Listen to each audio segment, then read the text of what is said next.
Беше тоа на 11. јуни 1869 година, кога Македонската црковна училишна општина во Неврокоп упати писмо до Великиот везир во Цариград, во кое бараше решавање на црковното прашање преку поставување владика од словенско потекло.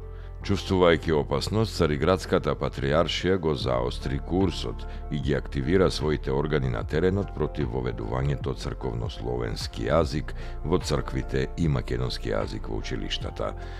Почна гонење на се што е словенско од страна на грчките владици и тогаш биле уништени голем број словенски ракописи и богослужбени книги.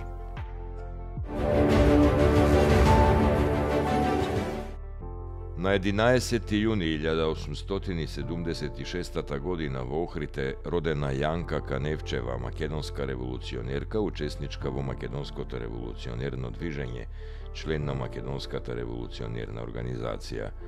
Во организацијата учествува во револуционерната женска група на учителката Славка Чакарова-Пушкарова од Струга, заедно со Љуба Ќупева од Велес и Амалија Примџанова, подоцна сопруга на Климен Шапкарев. Го помагала действувањето на Тморо, меѓу другото и со испраќање облека за четите, преписки и други потреби за организацијата. Таа била блиска пријателка на Гоце Делчев и негова свршеница. По неговата смрт се омажила за неговиот верен другар и долгогодишен соборец Михаил Герџиков.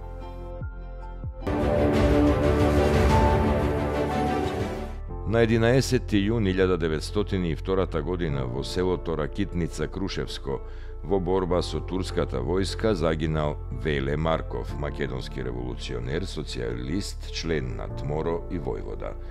Во борбата загинале и неколкумина негови соборци.